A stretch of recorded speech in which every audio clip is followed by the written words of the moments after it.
Well, Matt Moore is an Angel, so we're asking a few questions. Will he help? Is he an upgrade? And how will the bullpen be laid out this season for the Halos? It's time to get locked on with Mike and John, and this is Locked On Angels. You are Locked On Angels, your daily Los Angeles Angels podcast. Part of the Locked On Podcast Network, your team every day. And we thank for making Locked On Angels your first listen every day. Every show is free and available on all platforms like Apple Podcasts, Spotify. And the best way to help us out is by giving us a rate and a review. Thank you to those that have. And those watching on YouTube, make sure that you're subscribed and click the bell to be notified every time a new episode drops.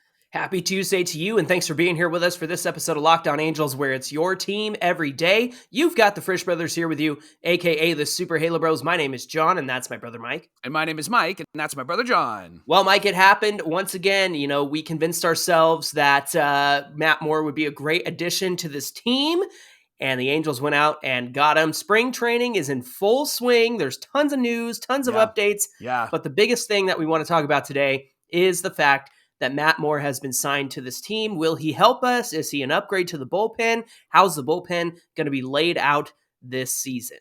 All right, so before we get started, do you want to get all your Matt Moore puns out of the way, Johnny?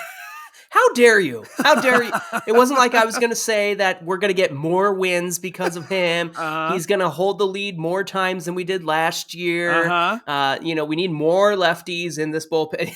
You got me. Okay, you got me. Yeah. You're not even a dad yet, and this is already happening. It's already happening. I think it's great, actually. I think it's pretty great. All right, let's talk about Matt Moore. He signed a one-year, $7.5 million deal, helped solidify this bullpen, and he had a really great year last year, John. 74 innings pitched, a 1.3 WAR, a 1.97 ERA, and 83 strikeouts in those 74 innings pitched. And then there's a stat that is actually new to me, and I think it's new to some baseball fans. It's QOPA, Johnny, and it stands for quality of pitch average. QOPA, and it stands for quality of... See, you're unstoppable today. It's the quality of pitch, and it's a measurement that designates the pitch value for every ball thrown at the catcher. It combines speed, location, movement in a single numeric value, and it quantifies the quality of the baseball pitch. I sound like a genius baseball fan right now, don't I? I love this stat, actually, because it gives us a sense of how Matt Moore improved and how good he was last season. So good players land between 3 to 6 on this scale. Moore in 2022 had a 4.79 QOPA. That's the top 14%. Wow. Which led to a 1.95 ERA. And then, Johnny, it breaks down each pitch that he threw and where those pitches actually rank. So why don't you give us that information? Yeah, look at this. His changeup was a 4.94 QOPA. That's in the top 12%. Yeah. The fastball was a 4.93 QOPA, top 15%. And then this was the real thing that was the game changer for him last season. The knuckle curveball, which ranked at a 4.66 quality of pitch average QOPA. That ranks in the top 20%. So those are some pretty strong numbers for each of Matt Moore's pitches from last season. Have you heard this stat before, John? QOPA? This is the first time I've heard it, Mike. Okay, I wonder if it's even called QOPA, but if it's not, we should copyright that and make it a Super Halos trend, right? Let me take it a little bit further. Here's some good information. His vertical break on some of his pitches were in the top 15% in baseball, meaning that they were coming at you at a certain angle, and then they would drop or they would move. Right. His changeup vertical break was in the top 10%, really top 9%. And then his fastball vertical break was in the top 20%. And so he really had a solid year last season and was a huge, impactful player for the Texas Rangers. You had talked to Bryce from Locked On Rangers, and he had talked about how he was really thankful that the Rangers had Matt Moore on their team last year. He came on as a minor league contract, right? And then it was a minor league deal, yeah. He built his way up into this bullpen and had a phenomenal season. So, Johnny, maybe it's an obvious question, but we have to talk about it. Is Moore a plus addition to this bullpen? Does Moore Add more. There you go. Gimme more, Michael. Gimme more. Gimme more. In the words of the famous poet Britney Spears. Yeah, Bryce Paterick over at Locked on Rangers is a good friend of ours, even though he hosts the Ranger Show. He is not a rival Locked On Sports host, but definitely a rival fan, right? We don't have to put up with him. He's a good friend. Yes, he's a good friend. He said, here are some things that you should know about Matt Moore. He got a new curveball last year that really made a difference. Signed as a minor league free agent, like you mentioned. Posted a perfect ERA for like a month before being called up and was excellent all season. He can go multiple innings and can pitch in any situation, but he still walks a lot of people. And that's one thing that I think that we need to point out. He had a 12.5% walk rate in his appearances last season, which I think leads to the higher, you'll see a higher FIP on Matt Moore, the fielding independent pitching, because he's putting runners on in those situations through the walk. I feel like if we can put up with the walks, Matt Moore is going to be a much better option out of the bullpen, considering he can go multiple innings and pitch in any situation. Ideally, you want those lefty-lefty matchups, but if you need to count on Moore to get you through maybe the 6th, the 7th, the 8th, and kind of go back to back there, he's got that starter mentality in him from all the years that he was a starter. But Mike, he talked to the media at spring training and mentioned that for him, being a full-time bullpen guy was a game changer for him because it allowed him to kind of reset his mind and focus on, you know what? I am just going out there for an inning or two. I am just going out there to get 3 guys out at the most. And I can imagine that having that mentality over, hey, I'm the guy who starts this game. I set the tone, right? Is a much different job than going out there and holding the lead, preventing runners from scoring, helping to keep the game tied. It makes sense why he performed so well out of the bullpen. And I remember thinking when he came in against the Angels, I was like, Matt Moore, what's he doing here? Right. And then proceeded to tear it up all season long, especially every time we faced him too. So this is a really great addition. I know that we had been clamoring for Andrew Chafin all off season, but once we did that episode where we talked about the remaining bullpen options, number one, Chafin signed with the Diamondbacks for about $1.5 million less. But I think $7.5 million for Matt Moore is a good deal. So I feel pretty good about this. Again, no bad deals for 1-year relievers, especially somebody who's coming off a great season. Now I know Aaron Loup was coming off a fantastic season with the Mets, and then he didn't quite live up to those expectations. And even if Matt Moore regresses some, I think that we're still going to have a pretty solid pitcher in Matt Moore coming out of the bullpen. And we needed another lefty option in that bullpen, and the Angels got their guy. So now they have Aaron Loup, Jose Quijada, Matt Moore. Great options to go to in the later innings. Now, coming up, how does Matt Moore fit into this bullpen? We're going to talk about that in just a minute. Today's show is brought to you by Built Bar. Now, here's full disclosure for those watching and for those listening.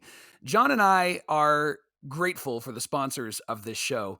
But one of the things that we wanted to do when we first signed on with Locked On is we didn't want to just share the information without actually letting you know if it's good or not. So like with Built Bar, we wanted to try it first, and we fell in love. Like we fell in love with these Built Bars and Built Puffs. Not all of them are our favorite, and I know that some of you have had some that aren't your favorite, but there are a few that are delicious, and I would recommend the Puffs because the Puffs are one of my favorites. So if you're actually looking for something that's healthy and tasty, you got to try a Built Bar and a Built Puff. They're covered in 100% real chocolate, and they have great flavors like churro, peanut butter brownie, chocolate almond, and they're only 130 calories, 4 grams of sugar, and a whopping 17 grams of protein. I've shared on this pod before that I skipped like lunch and had a Built Bar or a Built Puff, and it actually filled me up until I got home for dinner, which was great. And if you'd like to get a Built Bar or Built Puff, there are three ways to do that. You can go to their website, built.com, wide variety and selection of Built Bars, Built Puffs, and granola bars. You can also head to your nearest Walmart. They have a 4-bar box in their pharmacy section with flavors like cookies and cream, double chocolate, coconut puffs. And then there's a third option. You can go to Sam's Club, and they have a 13-bar box with all of their hit flavors, brownie batter and churro. And when you get it, you can thank us later. Built Bars, Built Puffs, and granola bars. You got to try this. Thanks for making Locked On Angels your first listen today. And for your second listen, go and check out Locked On MLB Prospects with host Lindsey Crosby. He's a prospect encyclopedia, and he's going deep on the MLB stars of tomorrow. Just got done covering the Angels, so check out that episode from last week. And in his Monday mailbag from yesterday, he actually answered some questions about if the Angels could swing a Corbin Burnes trade, or he talked about Livan Soto as well. So you're going to want to check that out. It's free and available wherever you get your podcasts. Johnny, the Angels signed Matt Moore, and we were really excited about that. And we believe that he actually is a huge improvement to this bullpen. And he is somebody that actually improved from 2021 to 2022. So here's some of those stats, Johnny. With the Phillies in 2021, his curveball, his usage on his curveball was 15.3%. It sat around 80 miles an hour and had 2,200 revolutions per minute. So when you think of like spin rate, that's what they're talking about there. And it had a 15.7 whiff rate on his curveball. And then in 2022, things changed for him. He actually threw his curveball 38.2% of the time. So a 15% increase.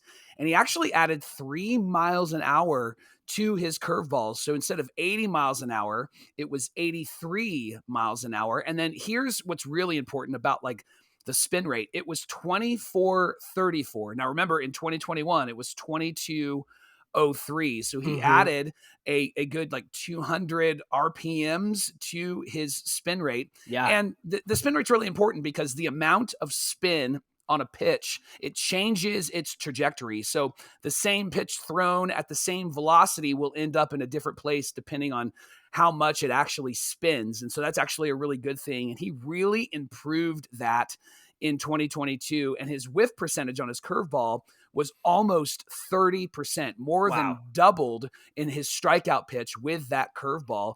He's looking like he's going to be a great addition to this bullpen, and he's the third lefty. And you mentioned this last segment. Him, Quijada, and Loup are the three lefties in this bullpen that will probably rotate in and out. We've talked about Quijada a bit and how he probably needs to really develop that secondary pitch because his fastball's great.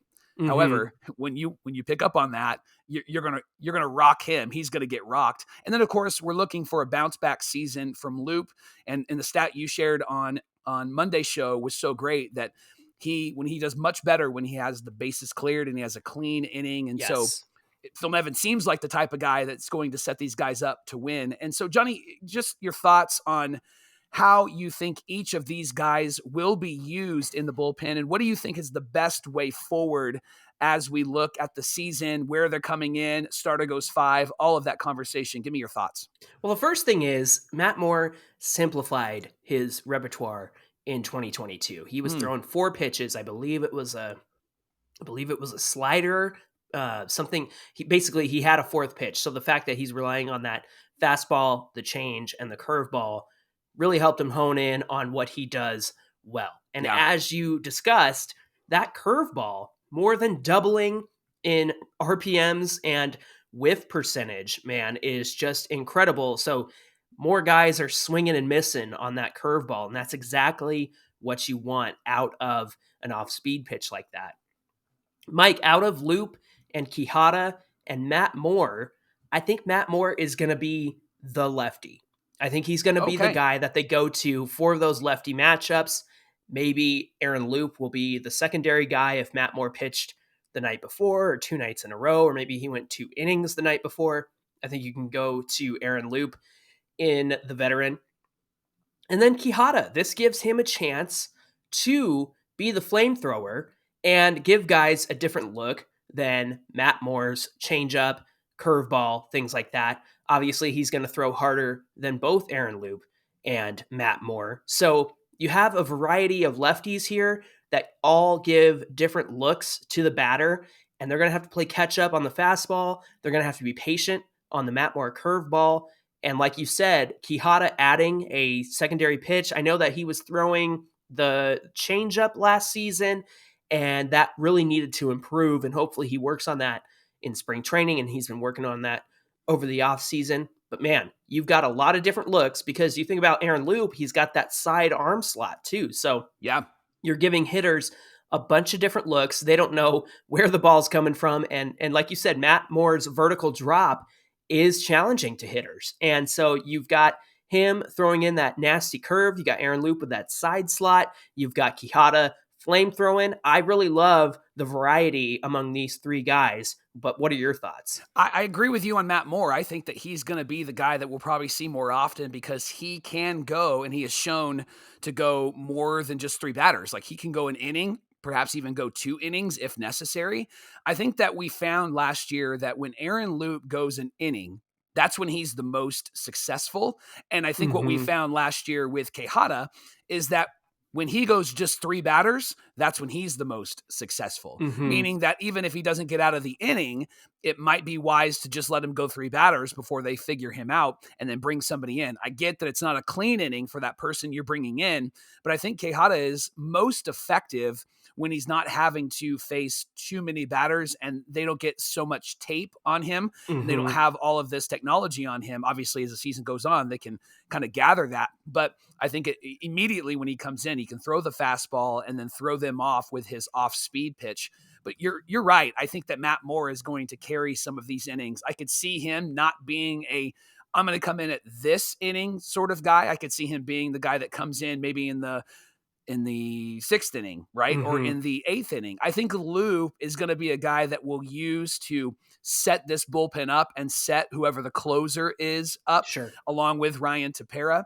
And then I think that Quijada is going to be kind of a mix or match sort of guy. Like, hey, we need somebody in the 6th inning to get this lefty out. And then, hey, it looks pretty promising for the next 2 batters. So let's have him go out there right now and do what he can do. But Matt Moore and his starting history is a great benefit to this bullpen, even though he's just going to be a bullpen guy, because he has the mindset to not just get through 3 batters, but he can actually get through maybe 2, possibly, if you have to stretch him out, 3 innings. It's really great that just this one signing of Matt Moore completely changes the makeup of this bullpen. I feel a whole lot better about this bullpen, don't you? Like, absolutely. I feel a whole lot better about this. I want them to run the projections again so that we can include Matt Moore in the conversation next time. You heard him, Fangraphs. It's time. It's time. Today's show is brought to you by our friends at FanDuel. We're at the midway point of the NBA season, and now is the perfect time to download FanDuel, America's #1 sportsbook, because new customers get a no-sweat first bet up to $1,000. Just download the FanDuel Sportsbook app. It's safe, secure, and super easy to use. Then you can bet on everything from the money line to point scores to threes made. Plus, FanDuel even lets you combine your bets for a chance at a bigger payout with the same game parlay. So don't miss your chance to get your no sweat first bet up to $1,000 in bonus bets when you go to FanDuel.com/lockedon. That's FanDuel.com/lockedon to learn more. Make every moment more with FanDuel, the official sports betting partner of the NBA. So we've got some great options out of the bullpen, more options out of the bullpen. Sorry, I had to do it before the end of the show. The Angels have a bullpen that could look like this. Let me just name off the names here, Mike. Okay. Let me just list them off here. These are the names we believe must be in the pen. You've got Carlos Estevez, you've got Jimmy Herget, you've got Aaron Loup, Jose Quijada, Ryan Tepera, Matt Moore, and Jaime Barria, who actually had a great discussion with Sam Blum of The Athletic about possibly getting some starts as the number 6 guy. Yeah. But he has settled into that long relief role really, really well. And so that would be that'll be something to watch as spring training continues. And then here are the 40-man options. These are guys on the 40-man roster who could step into the bullpen. You've got Griffin Canning, of course, who probably gets some of those number 6 starter starts. Tucker Davidson could also be one of those guys. You and I are of the belief that he could be a great bullpen option because of his ability to get 3 outs and be done, right? Because his biggest struggle was getting through a 1 through 9 lineup a second time and a third time. You've got Justin Garza, Colton Ingram, Jose Marte, Chris Rodriguez. Obviously, that's somebody we can't forget about because he was very good out of the bullpen in 21, even got a few starts. Jose Soriano, Andrew Wantz, and Zach Weiss are options on the 40-man. So, Mike, who's starting in the pen this season? What are your thoughts? Well, let's look through the numbers. So it's a 26-man roster. They have to have at least 25 on the roster. And so there's obviously going to be 6 starters. So we've got Shohei, we've got Tyler Anderson, Sandoval, Detmers, and Suarez. And then looking at the numbers, the names that we have written down here, Jaime Barria, I think, is a good option for that 6th starter spot because he will be that swing guy. But if he moves there, then we're going to need somebody in the pen. So let's say that it's Griffin Canning that's going to be in that 6th spot.